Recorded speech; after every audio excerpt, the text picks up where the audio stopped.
estamos ante el edificio de la PIDE, que está acordonado por fuerzas armadas y que dentro del edificio se encuentran atrincherados un numeroso grupo desconocido hasta ahora de policías gubernamentales que llevan haciendo frente a las fuerzas armadas desde las 8:30 de la tarde.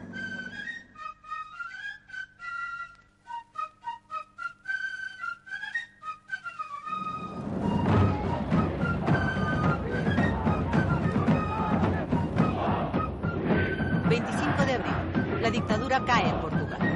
Un levantamiento militar derriba el régimen en menos de 12 horas, sin derramamiento de sangre y entre los vítores de la población.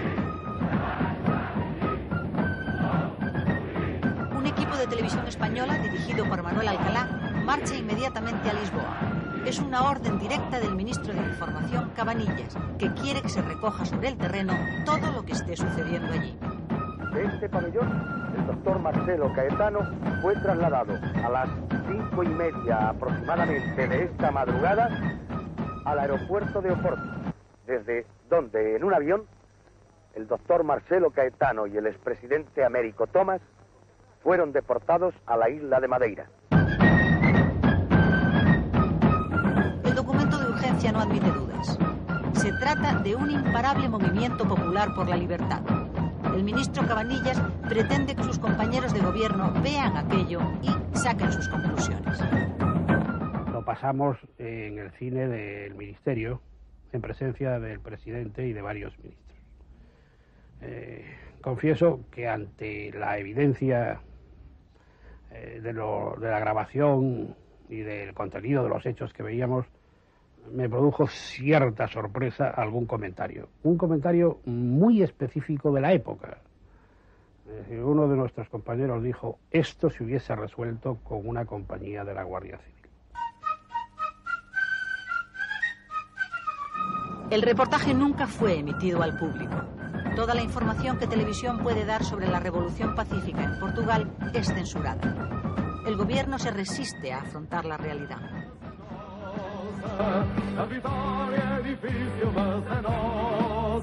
Los sucesos de Portugal y su carga simbólica, de ejemplo cercano, tienen en España el efecto de un bombazo.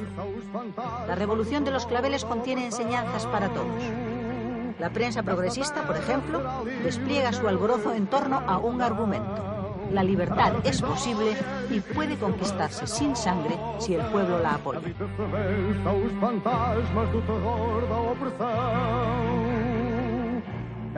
Para otros, el ejemplo es de índole contraria. Ha bastado un empujón para que 48 años de salazarismo se desplomen en silencio. Las masas que aclamaban a Salazar o a Américo Tomás se han esfumado. Ahora aplauden sobre las ruinas de la dictadura y abrazan a los soldados de la revolución. Yo juzgué que había que tomar nota y anticiparse, o una de dos. O vigorizábamos nuestras instituciones y las modernizábamos poniéndolas al día, o el régimen perdería definitivamente su espacio de futuro. ¡Compañía Diana! Lo ocurrido en Portugal hace que los ojos de los españoles se vuelvan aquellos días más que nunca hacia las Fuerzas Armadas. Sobre todo hacia el ejército, el más implicado tradicionalmente en la vida política española. La razón es simple. Desde hace años existe en el país el íntimo convencimiento de que el futuro de España va a estar dirigido por un militar. Casi siempre se piensa en un general más bondadoso, en un general menos complicado con la guerra civil, un general más aceptable por las fuerzas incluso democráticas, y realmente no se piensa que don Juan Carlos, que la fórmula de la sucesión prevista sea la fórmula que va a regir en el futuro de España. El teniente general Díez Alegría es el prototipo del militar ilustrado. Goza de un enorme prestigio en las Fuerzas Armadas. Se mantiene alejado de cualquier posición política y es contrario a que los ejércitos se inmiscuyan en los asuntos políticos de la nación. Quizá, piensan unos y otros, aceptaría en un futuro presidir un gobierno de amplia coalición. Esta imagen, no buscada por él, de militar ponderado e independiente, le ha generado la simpatía de muchos y la hostilidad de otros tantos. En él se posan entonces muchas miradas, y eso le va a costar caro. De momento la población se pregunta qué piensa en realidad el ejército español. La única referencia conocida son las declaraciones de los militares más franquistas, que repiten con insistencia creciente que las Fuerzas Armadas son la garantía última e inapelable de la España del 18 de julio. La duda está en si esa es o no es la opinión monolítica de la institución militar. Los generales que se manifestaban políticamente eran pocos, tal vez 4 o 5, pero sucedía que sus declaraciones eran muy sonadas y muy aireadas. Honor, por tanto, siempre a los que lo dieron todo por España. Noble perdón, qué duda cabe a los culpables.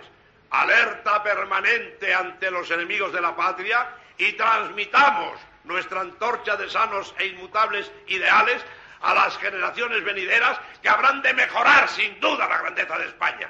¡Viva España! ¡Viva! ¡Arriba España! ¡Arriba siempre! ¡Arriba siempre España! ¡Arriba siempre! ¡Y viva nuestro director general! ¡Viva toda la Guardia Civil!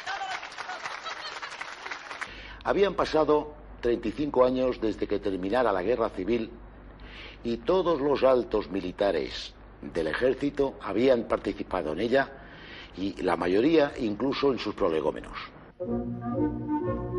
Estos altos mandos de las Fuerzas Armadas procedían de las academias militares. Muchos de ellos, en el ejército, habían sido cadetes de Franco cuando éste dirigió la Academia General de Zaragoza. Una veintena de generales, todos los coroneles, la mayoría de los tenientes coroneles y la tercera parte de los comandantes son antiguos alféreces provisionales que se incorporan al ejército durante la Guerra Civil. Todos estos militares eran leales a Franco y al régimen. Diría que por principios. Una lealtad firme pero sin estridencias.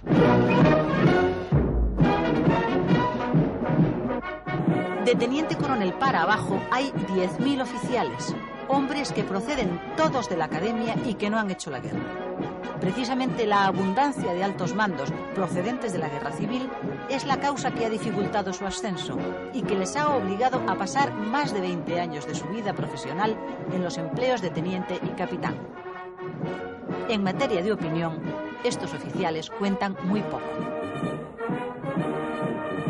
Aunque por razones de formación, de entorno profesional y en muchos casos familiar, no puede decirse que estos militares fuesen sustancialmente distintos de los de la guerra, su mentalidad sí era distinta. Los cursos en el extranjero, el estudio de carreras civiles y el pluriempleo por las tardes, tantas veces necesario para vivir con decoro, habían abierto las mentes. En general, salvo excepciones, no puede decirse, creo, que estos militares estuviesen politizados en uno u otro sentido.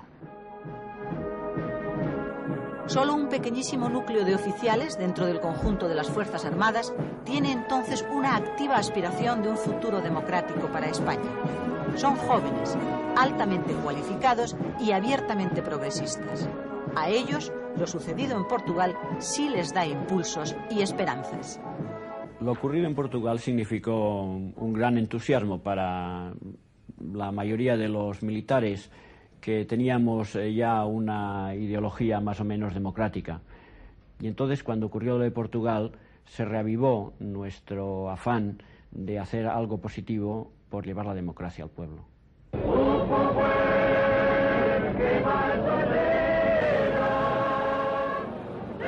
Para la oposición de izquierdas resulta imposible no ser optimista. Miles de españoles viajan a Lisboa en los días siguientes al levantamiento. Quieren saber cómo se vive una revolución pacífica. Quieren asistir al momento en que los presos políticos salen de las cárceles y recuperan la libertad. El 25 de abril portugués va a determinar muchos de los acontecimientos políticos que habrían de producirse enseguida en España.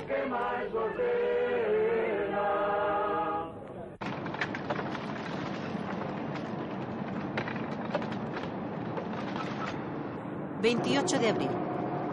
En las páginas del diario Arriba, órgano oficial del movimiento, sale publicado un manifiesto de José Antonio Girón que suena como un aldabonazo en la vida política española. Mientras el ministro secretario general del movimiento, José Utrera, preside un acto en homenaje a un grupo de combatientes del bando franquista caídos en Alcubierre, su propio periódico, el periódico del movimiento, le tiene reservada una desagradable sorpresa.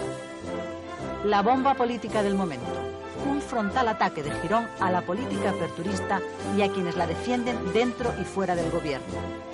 Eso es lo que le estalla a Utrera en las manos aquella mañana de domingo. Lo que se había hecho había sido a mis espaldas, procurando deliberadamente que yo no me enterara. Y en el cuadro de tensiones que yo tenía que soportar por aquellos días, aquello me pareció verdaderamente disparatado. El propósito declarado de José Antonio Girón es el de asestar un certero y definitivo golpe a Pío Cabanillas. Su proclama va dirigida a cortar de raíz cualquier intento liberalizador por parte de algunos ministros, cada vez los menos, y cualquier inclinación cada vez más débil en ese sentido del presidente Arias. Denuncia la venta libre de periódicos extranjeros donde se ridiculiza la figura de Franco y extiende su protesta ante la actividad de los jóvenes aperturistas del régimen. Girón, sin embargo, intenta dejar fuera de sus ataques al presidente Arias y al ministro Utrera, aunque eso sí, les previene contra sus colaboradores más cercanos. Aunque aquello no se hiciera con deliberada voluntad de dañarme, lo cierto fue que mi posición en el gobierno se debilitó. Aquello fue fundamentalmente un gravísimo error político. La prensa reacciona casi unánimemente contra lo que ha bautizado como el gironazo, pero el golpe asestado al gobierno es muy serio y se deja sentir de inmediato. Todos tienen presente la gran influencia que Girón ejerce en el entorno del Pardo y eso le da a sus palabras una dimensión de mucha mayor trascendencia.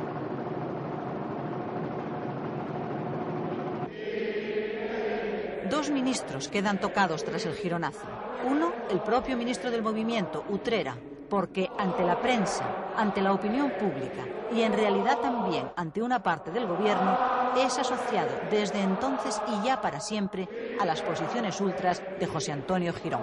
¡Arriba España! El otro ministro tocado por el gironazo es el ya muy debilitado Pío Cabanillas, quien ante un sector del gobierno también, ante los guardianes del régimen y ante el propio Franco, es el culpable de la mala influencia que la prensa está ejerciendo sobre la opinión pública. Carlos Arias le da la espalda. A Carlos Arias se le plantea la necesidad de definirse entre alguno de sus ministros o algunos de sus ministros y un político que tiene la dimensión de pegada que en aquel entonces tenía el señor Girón. El presidente Arias odia y teme al mismo tiempo a los ultras, pero acusa profundamente el golpe y cede ante sus presiones de un modo muy visible. El primer asalto con público del combate entre aperturistas e inmovilistas ha sido ganado claramente por los ultras. El clima político se crispa. La apertura sigue tercamente su camino, mientras la intolerancia arrecia. La película La prima Angélica de Carlos Saura es un ejemplo. La presencia de un falangista con el brazo en alto, escayolado, es considerada como un insulto al espíritu del movimiento. Los cines que la proyectan sufren múltiples atentados. Miguel, ¿qué ha sucedido, hijo? Nada, un poco de metralla. Dentro de unos días al frente otra vez. Válgame Dios. ¿Y la guerra cómo va? No puede ir mejor. Madrid está al caer. Otro ejemplo. Las autoridades prohíben la difusión de esta versión pop del Cara al Sol porque es considerada también como una humillación y una falta de respeto al espíritu del 18 de julio. Cara al sol con la camisa nueva que tú bordaste en rojo ayer.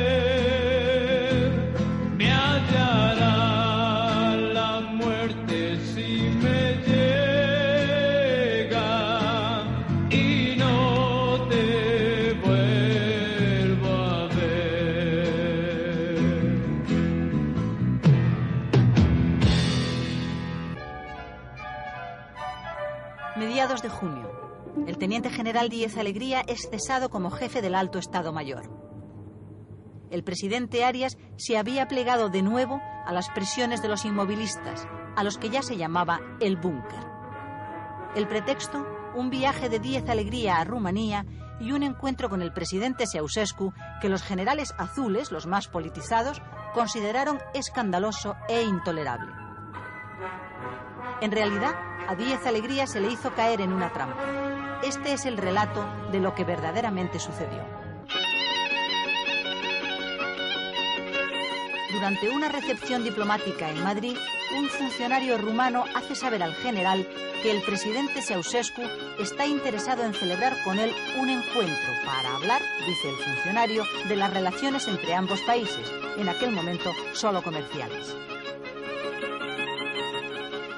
Sin que el teniente general Díez Alegría lo pueda imaginar ni nadie tenga la menor sospecha, la idea de que el presidente rumano invite a Bucarest al jefe del Alto Estado Mayor español es un plan de Santiago Carrillo. Cuando deseo entrevistarme con Díez Alegría, mi intención es, como en otros casos, informarle de nuestra posición, de nuestra política de reconciliación nacional y al mismo tiempo saber a través de él, o intentar saber a través de él, cuál es el pensamiento oficial del mando del ejército español. Informado el presidente Arias de la singular invitación, autoriza a Díez Alegría a viajar a Rumanía en misión secreta para ver, dice Arias, qué quiere el rumano. El viaje se disfraza oficialmente como visita turística, según idea del propio Arias, y Díez Alegría emprende pues el camino acompañado de su mujer y de un grupo de amigos. Cuando me entero de que Díez Alegría ha aceptado la invitación de ir a Rumanía, de acuerdo con Ceausescu, yo me traslado también a Bucarest. La idea es intentar, puesto que el jefe del Estado Mayor está allí, tener una entrevista con él en condiciones en que se puede garantizar plenamente la seguridad de que nadie va a enterarse. El jefe del Alto Estado Mayor, que sigue sin saber lo que quiere Ceausescu de él, hace primero el anunciado recorrido turístico por Rumanía y por fin, el día 1 de junio, es recibido por el presidente rumano. En un edificio contiguo a la residencia de Ceausescu, Santiago Carrillo espera. Ceausescu plantea al general dos cuestiones principales. Una, el papel que las Fuerzas Armadas puedan jugar en el futuro político de España. Díez Alegría se muestra contrario a una intervención de los militares en la vida política. La segunda cuestión es más concreta. El papel que él, el teniente general Díez Alegría, pudiera jugar personalmente en un proceso de cambio político. Ese era un punto que interesaba muy especialmente a Carrillo. En un momento determinado, nuestra preocupación es encontrar la bisagra que permita un cambio pacífico del sistema dictatorial a la democracia. No viendo todavía la posibilidad de que lo sea don Juan Carlos, un general podría desempeñar ese papel, puesto que la cuestión es neutralizar al ejército. Díez Alegría rechaza de plano esa idea. En vista de ello, Ceausescu no se decide a sugerir al general que celebre el proyectado encuentro con Carrillo. Y no es hasta bien entrada la noche cuando un funcionario del gobierno insinúa a Díez Alegría la posibilidad de ese contacto con el líder comunista. Pero el general se niega. Entonces, no veo a Díez Alegría, converso con Ceausescu sobre lo que ha sido su entrevista, confirmo mi idea de que Díez Alegría es un hombre liberal, pero salgo de Bucarest en el mismo avión que Díez Alegría, sin conocernos, sin haber podido encontrarme con él. Según cuenta el propio Díez Alegría, los generales azules presionan al presidente Arias para que le cese. Arias se defiende débilmente y no asume su responsabilidad. Como las presiones aumentan, Carlos Arias, acompañado de los 3 ministros militares, acude a plantearle el asunto directamente a Franco.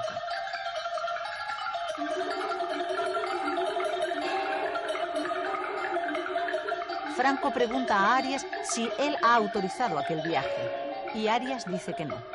El jefe del Alto Estado Mayor es cesado. La noticia de la destitución estuvo envuelta en falsedades y rumores, pero al teniente general Díez Alegría se le negó la oportunidad de desmentirlos.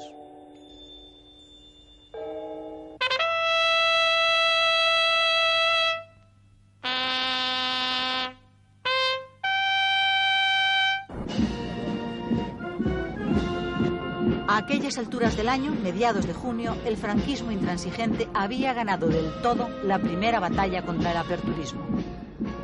En Barcelona, y ante una asamblea de dirigentes locales del movimiento, el discurso de Carlos Arias no admite dudas. El presidente ha dado marcha atrás.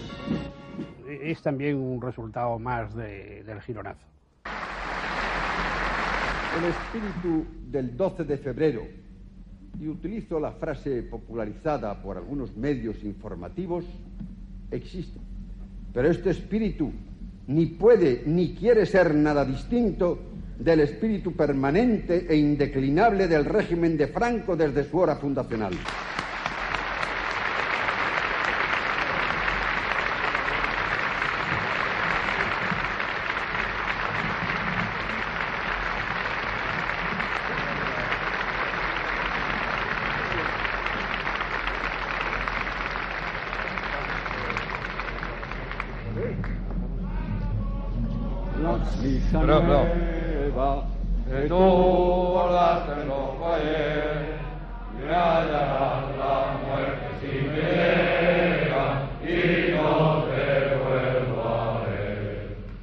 El discurso del presidente del gobierno en Barcelona representó una rectificación de sus posiciones anteriores. Tengo la impresión de que aquel giro, aquel cambio, se debió al consejo del jefe del Estado, que en ningún momento revistió, a mi juicio, caracteres de imposición. Desde ese instante ya no hay política de apertura. Arriba está amanecer, que en España empieza a amanecer. España, una, España, grande, España, libre, arriba España, arriba, viva Franco, viva. Haya los muertos que entierren como Dios manda a sus muertos. 23 de junio. El Partido Comunista de España celebra en Ginebra un multitudinario mitin al que acude desde Moscú Dolores Ibarra, la pasionaria. Somos el ser que se crece, somos un río derecho, somos el golpe temible de un corazón. Los movimientos políticos se están sucediendo con rapidez vertiginosa aquel verano de 1974. Mientras la España oficial da por muerto el espíritu del 12 de febrero, el líder comunista Santiago Carrillo está intensificando sus contactos con otras fuerzas políticas españolas. Quiere crear un frente único de oposición al régimen. Sus apariciones públicas se hacen cada vez más frecuentes.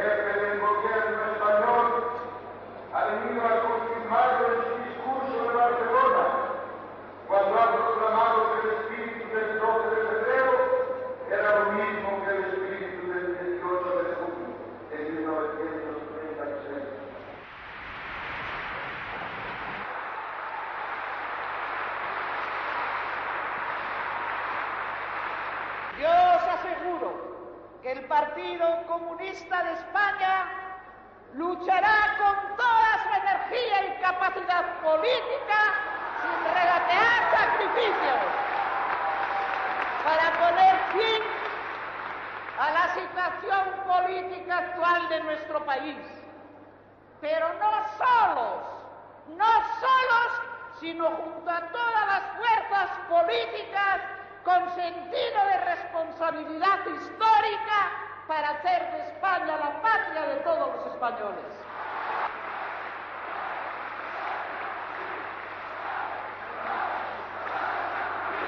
Camaradas, hasta Madrid.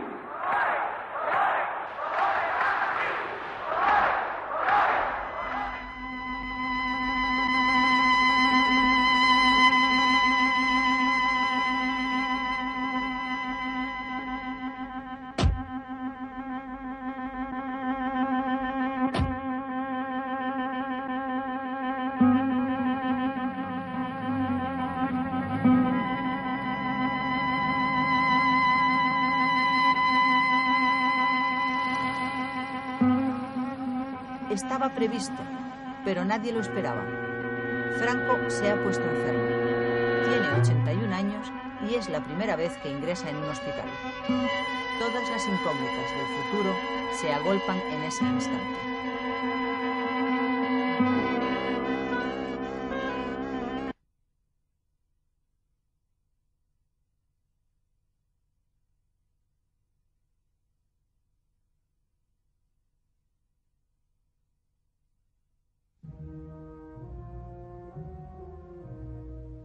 Vicente, esto va a ser una bomba política. Mi general, la bomba sería el que usted la espichara. Tras esta cruda conversación entre Franco y su médico personal, Vicente Gil, el jefe del Estado ha aceptado ingresar en el hospital. La noticia oficial de la enfermedad de Franco es el pistoletazo de salida en la carrera por el futuro. La actividad política es febril a partir de ese instante y los preparativos se aceleran. La oposición de izquierdas se prepara para su inminente aparición pública en la escena política nacional. En el interior del régimen se encona la vieja batalla entre aperturistas e inmovilistas. Los aperturistas ven en la enfermedad de Franco la ocasión propicia para, aprovechando esos momentos de vacilación dentro del régimen, presionar en favor de una clara apertura política. Los inmovilistas responden atrincherándose tras las instituciones y advirtiendo públicamente que no van a tolerar desviaciones ideológicas. Hay un término que está en todos los labios: apertura. Pero cuando nombramos este término, no pretendemos jugar con las palabras. La apertura para nosotros, entiéndase bien, no puede ser otra cosa que un proceso en el que se culmine, al nivel del tiempo que hemos alcanzado, los ideales germinadores del 18 de julio de 1936. No es apertura aquello que rompe la fidelidad de nuestros orígenes, que represente abandono de las esencias doctrinales y políticas que han dado su dignidad espiritual a la legitimidad del régimen. Que quede esto bien claro.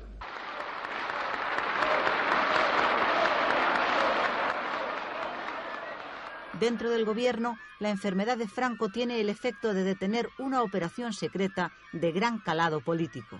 Un plan para desmantelar la Secretaría General del Movimiento, el Ministerio del Partido Único. Las copias del borrador del decreto llegan a manos de su titular. Al tener en mi poder los decretos que disolvían la Secretaría General del Movimiento, puesto que se repartían sus funciones entre el resto de los departamentos ministeriales, tuve conciencia evidente de que lo que se pretendía era aniquilar el movimiento, que era el único que se resistía a la liquidación del régimen. El desafío político sobre el futuro es ya a vida o muerte, pero todavía es imposible saber quién va a ganar la partida.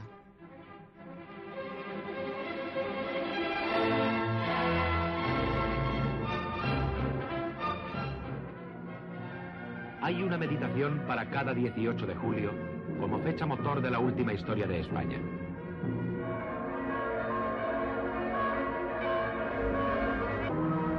El 18 de julio de 1936 fue una ocasión histórica con vocación fundacional.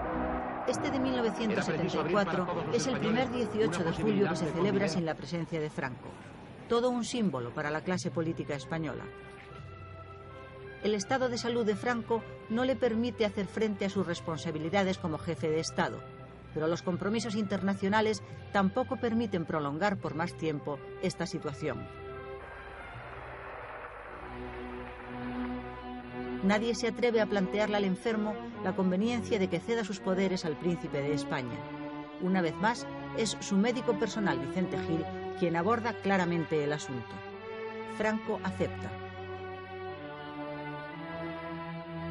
El 19 de julio, don Juan Carlos de Borbón asume en situación interina los poderes de jefe del Estado. Al día siguiente, firma los acuerdos de amistad y cooperación con los Estados Unidos. Simultáneamente los firma el aún presidente norteamericano Richard Nixon.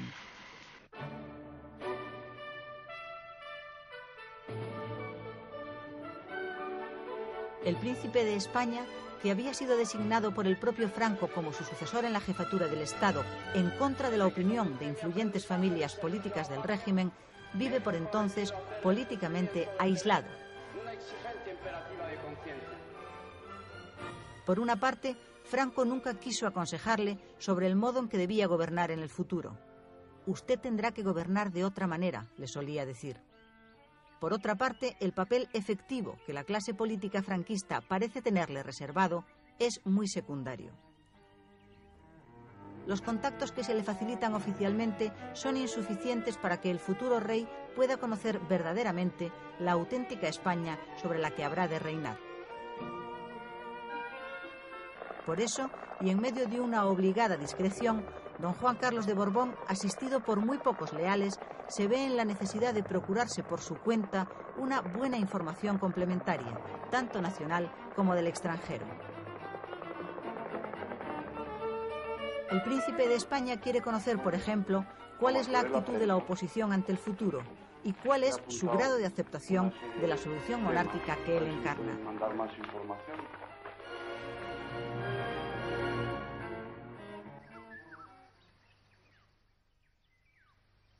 En la primavera de ese año 1974 recurre a un viejo amigo de la infancia y de la juventud. Se llama Nicolás Franco y Pascual de Poville y es sobrino del general. Su apellido le va a permitir moverse sin levantar sospechas y, desde luego, no está autorizado a decir en nombre de quién actúa. Nicolás Franco llega a hablar con representantes de toda la oposición. Sus contactos se detienen de momento en el PSOE.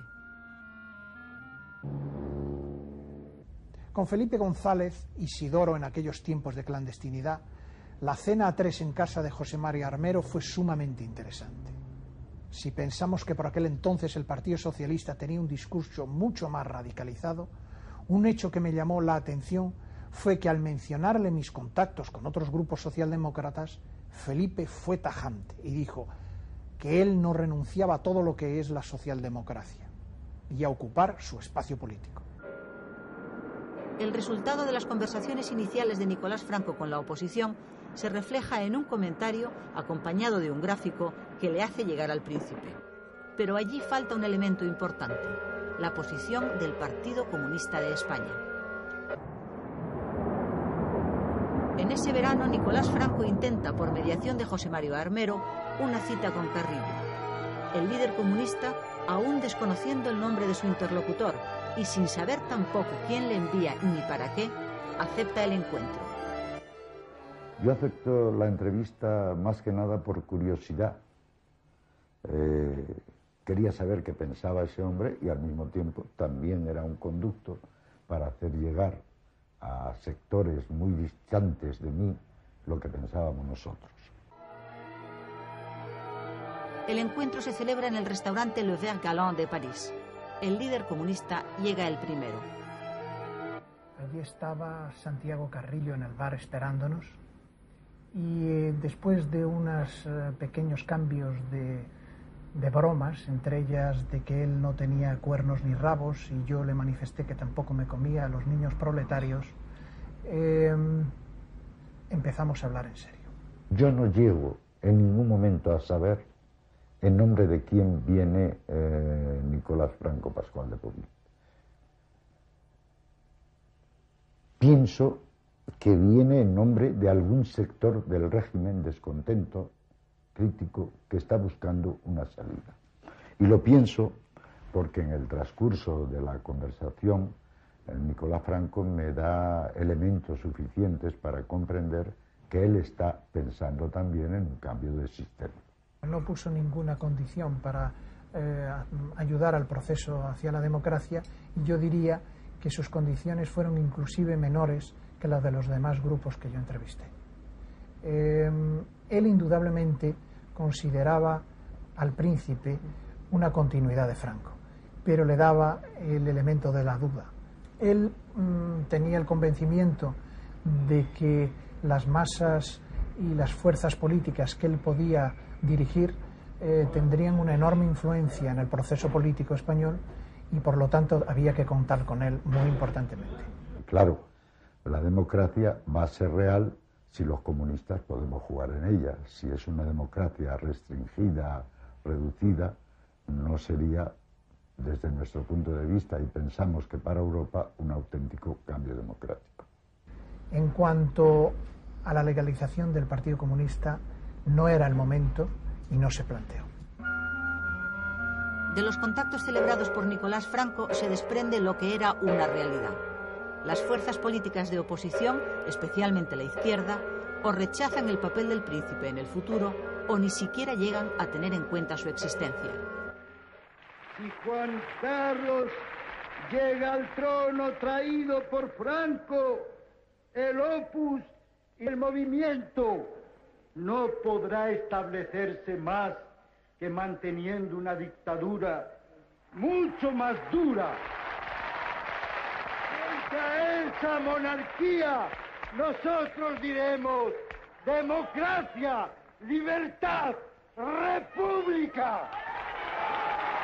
En una cena que convoca Joaquín Garrigues Walker en Aravaca, 20 o 30 personas bastante significativas, señalamos nuestro pensar sobre qué va a ocurrir en el futuro de España. Y es curioso que ninguno señala lo que luego ocurrió.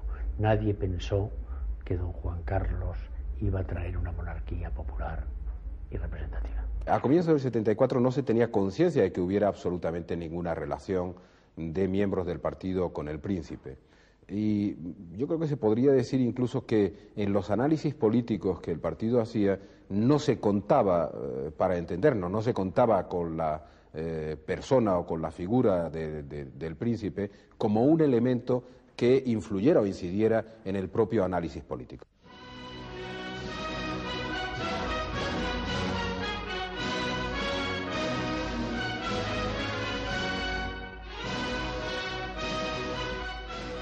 Llevo 40 años viviendo fuera de mi patria y no creo que nadie me haya oído una palabra de impaciencia, ni menos de despecho.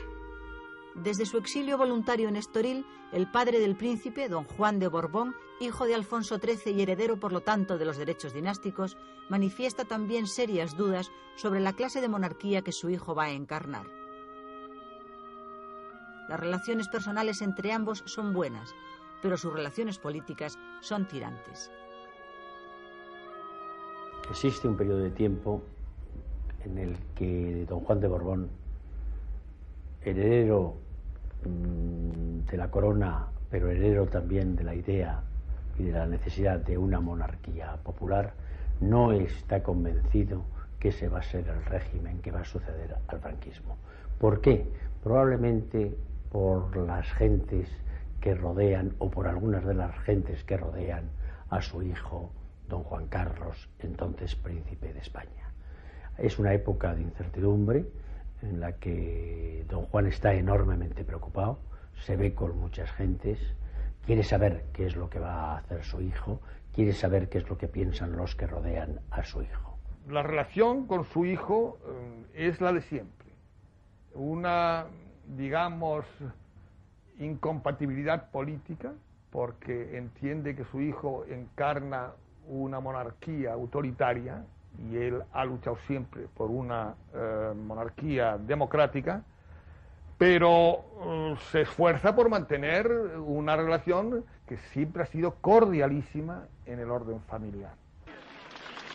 Tan solo algunos miembros del régimen, los llamados evolucionistas, y un pequeño sector del reformismo moderado, como el grupo Tácito, apuestan claramente por el futuro rey. Yo tengo confianza en el príncipe. Conozco al príncipe hace muchos años y soy consciente de que él será precisamente quien pueda conducir el cambio en este momento tan trascendental en la historia de España. También las Fuerzas Armadas, factor decisivo para cuando se produzca el momento de la sucesión, se muestran bien dispuestas a acatar la decisión de Franco. El príncipe Juan Carlos caía bien a los militares, entre los de la guerra porque había sido elegido por Franco y entre los de academia porque sintonizaba con nosotros. El príncipe de España recorre, pues, esos años entre la indiferencia y la desconfianza generales. Su posición es por eso delicada y le aconseja discreción. Solo en contadas ocasiones y siempre para medios de comunicación extranjeros, don Juan Carlos de Borbón deja entrever cuál es su pensamiento para el futuro político español. No olvide, Vermeyen, que la esencia de nuestra monarquía está en la unión del rey con su pueblo.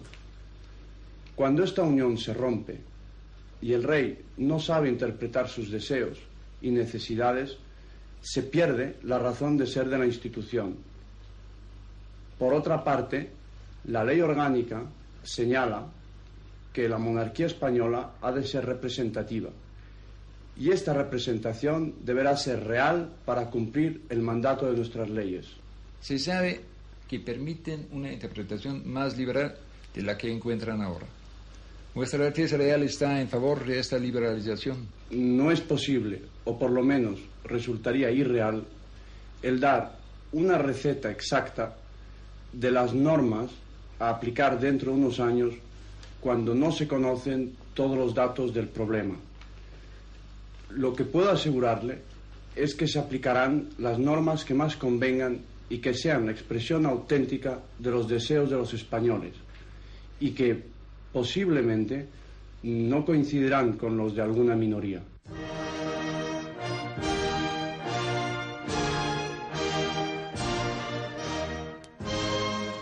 Si dentro de España la discreción y el silencio del príncipe resultan aconsejables, fuera del país sucede lo contrario. El futuro rey sabe que necesita ganarse la consideración y el respeto de otros gobernantes. Entre otras razones, porque el apoyo de los líderes occidentales a esta monarquía va a resultar imprescindible para el momento del cambio. Una anécdota ilustra la labor que don Juan Carlos cumple en todas sus salidas al extranjero. Sucede en septiembre de 1972. Los príncipes de España realizan una visita oficial al presidente de la República Federal de Alemania. Los saludos fueron correctos, pero el ambiente era frío, porque el presidente alemán, Heinemann, un socialdemócrata, no le hacía gracia ninguna recibir al príncipe franquista, como lo llamaba, pero el gobierno alemán había insistido. El encuentro, que se preveía rápido y de protocolo, se prolongó casi una hora más de lo anunciado. La extrema cordialidad mostrada por el presidente alemán en la despedida a los príncipes sorprende a todos. ¿Qué había pasado? Según se contó en Bonn, y el príncipe mismo después me lo confirmó, después del almuerzo, el presidente, de un tono algo paternalista, se había dirigido al príncipe y le había preguntado cuáles eran sus planes, sus aspiraciones, sus esperanzas. Entonces el príncipe, con ese don de gente que siempre ha tenido, supo cómo conquistarse a este viejo señor difícil. Y le contestó: señor presidente, para decirle la verdad, lo que yo realmente quería, esto es ser el rey de una república.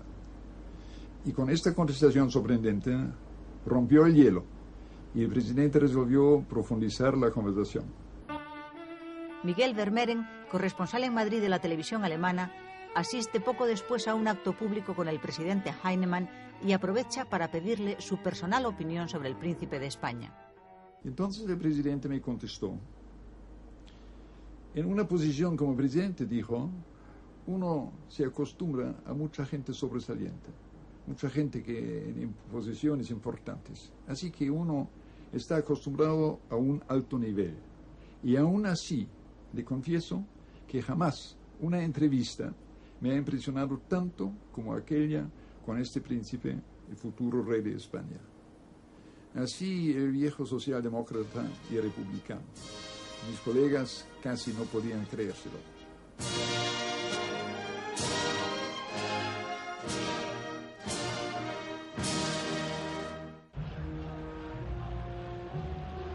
...30 de julio. Franco se ha recuperado y abandona el hospital. A partir de ese momento se ponen en marcha en España dos operaciones políticas de sentido completamente opuesto.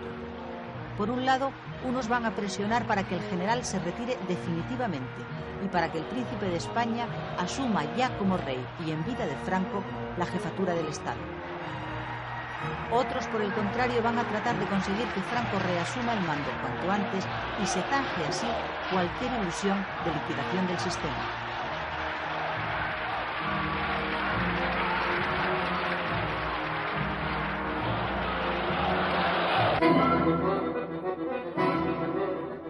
El mismo día en que Franco abandona el hospital, se presenta clandestinamente en Madrid y públicamente en París la Junta Democrática de España.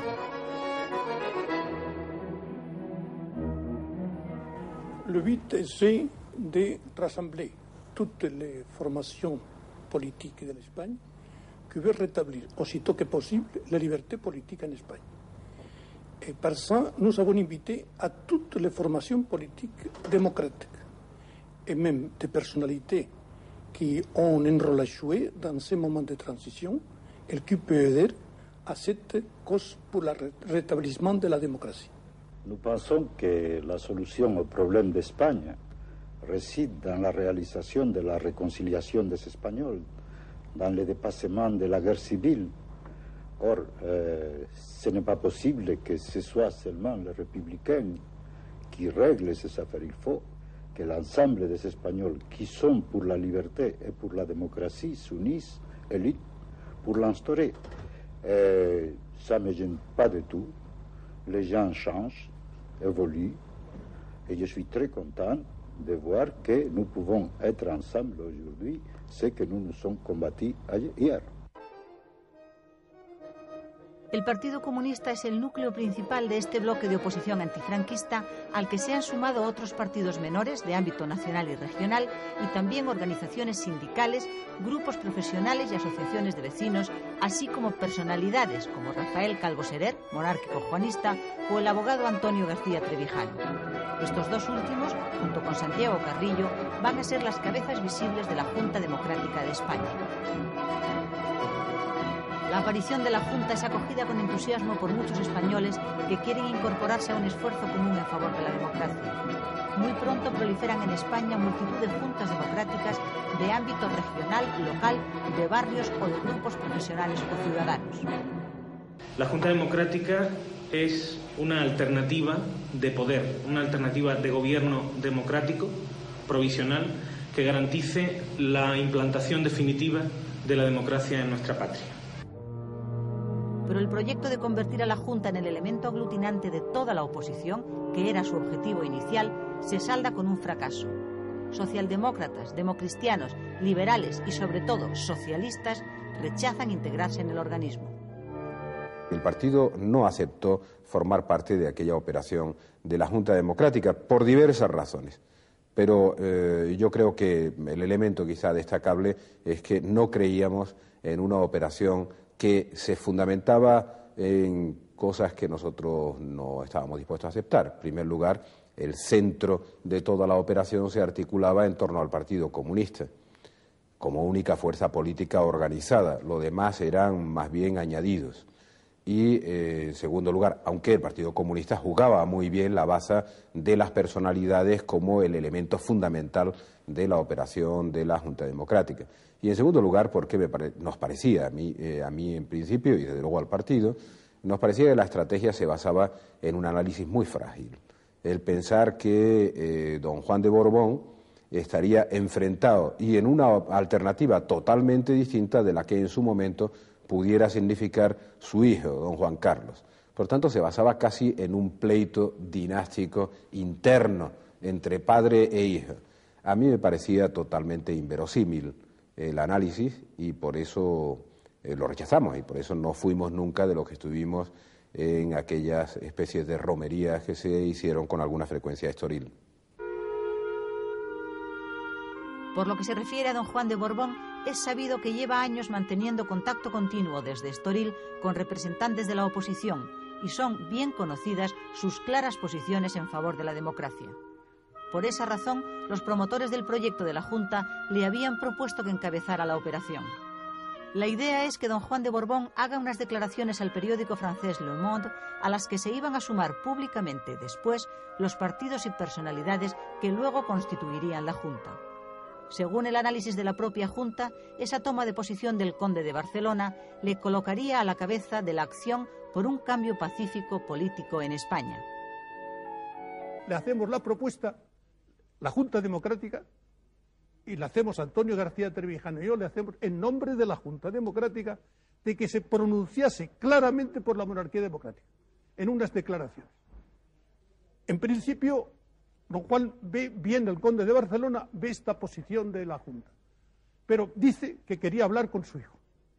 Y en efecto se celebró una entrevista el 9 de junio de 1974 en Palma de Mallorca. Y don Juan de Borbón, el conde de Barcelona, dice que hay que aplazar las declaraciones. Hay una gran discusión en Portugal en la que está también el señor Sainz Rodríguez y en la que don Juan no se presta a firmar, a encabezar ese documento. Eran unas palabras sensatas. Lo que pasa es que en política no basta con decir unas cosas determinadas, sino viene enseguida la pregunta: ¿quién ha sugerido estas palabras? Y claro, si políticamente se dijera en aquel momento en España, todavía vivo el general Franco, en fin, con la situación en que nos encontramos, se dijera que don Juan había pronunciado unas palabras sugeridas desde el extranjero por unas gentes que proyectaban constituir la Junta Democrática, eso hubiera sentado como una bomba dentro de España. No era oportuno. La noticia de la enfermedad de Franco es lo que precipita la presentación de la Junta, que inicia así su camino, coja en sus apoyos, pero con mucho vigor y con unos objetivos muy claros. Estos: formación de un gobierno provisional, amnistía política, legalización de todos los partidos, sin exclusiones, libertad sindical, reconocimiento de los derechos de huelga, manifestación y reunión, libertad de prensa, independencia judicial, separación de la Iglesia y el Estado, reconocimiento de la personalidad propia de los pueblos gallego, vasco y catalán, la celebración de una consulta popular para elegir la forma definitiva de Estado, es decir, monarquía o república, y la neutralidad política para las Fuerzas Armadas. Un mes después de la aparición pública de la Junta, se funda clandestinamente en Barcelona la Unión Militar Democrática. Son esos pocos jóvenes militares que, alentados por el éxito de la Revolución Pacífica Portuguesa, sueñan con un futuro de democracia para España. Fundamos la Unión Militar Democrática porque estábamos hondamente preocupados por la posibilidad de que llegase a producirse un enfrentamiento entre el ejército y el pueblo. Hay que tener en cuenta que el régimen franquista utilizaba constantemente el argumento de que contaba con las Fuerzas Armadas y de que si en un momento determinado el pueblo decidía adoptar la forma de una democracia liberal, decían ellos, el ejército no lo consentirá. Entonces, claro, esta utilización partidocrática del ejército al servicio de un régimen político que era odiado por el pueblo, nosotros, como oficiales, no lo podíamos consentir, y eso fue lo que nos llevó a fundar la Unión Militar Democrática.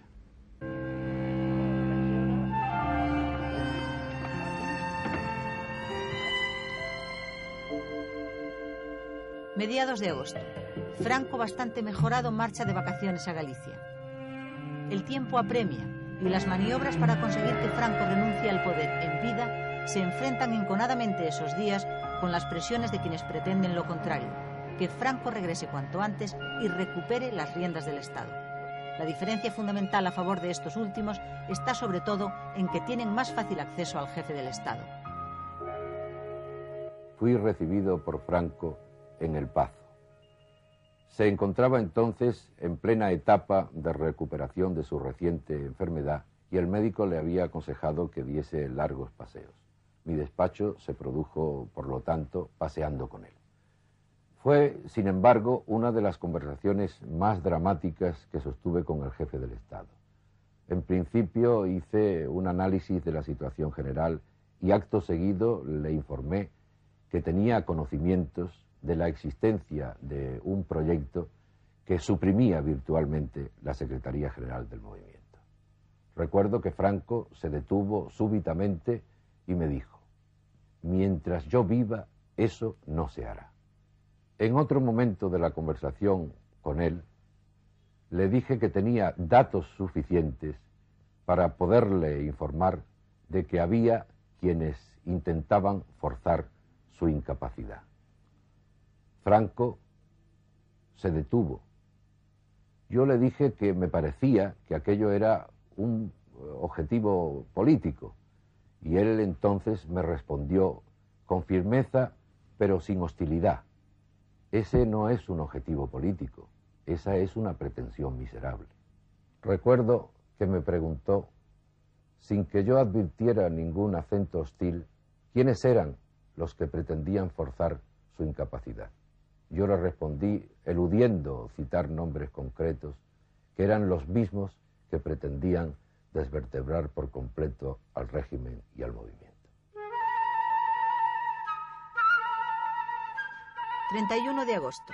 Consejo de Ministros en el Pazo de Meirás, presidido por el Príncipe de España, jefe del Estado en funciones. Normalidad aparente.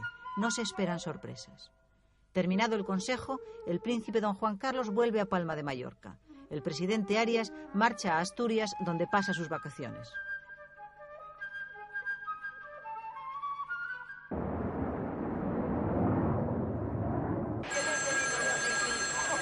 Cuando, recién llegado a su casa, Carlos Arias coge el teléfono, no da crédito a lo que oye. Es el marqués de Villaverde quien le comunica que Franco reasume el poder. Luego le habla Franco y solo le dice esto: Arias, ya estoy curado. Por ese mismo procedimiento, una escueta llamada telefónica, a don Juan Carlos de Borbón se le notifica que ya ha terminado en su función interina de jefe del Estado español. Casi todos los ministros del gobierno se enteran de la noticia cuando la da la televisión. ¿Qué había detrás de una decisión tan fulminante y de una desconsideración tan llamativa hacia los representantes de las más altas instituciones del país? Sinceramente, estimo que la decisión fue personal y calculada, y tan calculada que se toma justo cuando acaba de marcharse el avión del príncipe y acaba de marcharse también el presidente del gobierno. No se transcurren muy pocas horas. La decisión de Franco es en efecto calculada, pero de ningún modo repentina. Franco tenía decidido en secreto su regreso desde por lo menos 2 días antes de que el Consejo tuviera lugar, y así se lo había confesado a uno de sus ministros.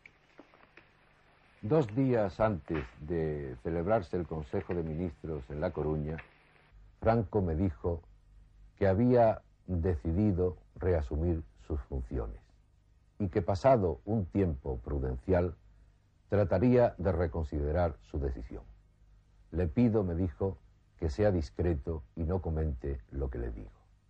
Y a continuación me dijo, ¿cuál es su opinión?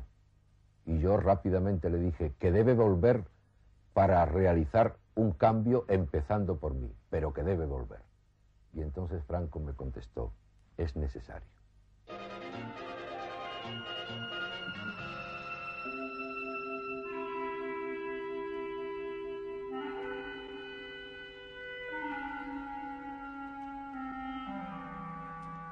El 3 de septiembre la televisión difunde al país esta imagen. Franco vuelve a jugar al golf.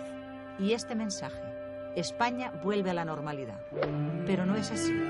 Las posiciones para el momento de la muerte del general se han tomado en todos los ámbitos de la vida española. El ensayo general para el futuro está hecho. Y se ha comprobado ya que la batalla va a ser difícil. Para todos.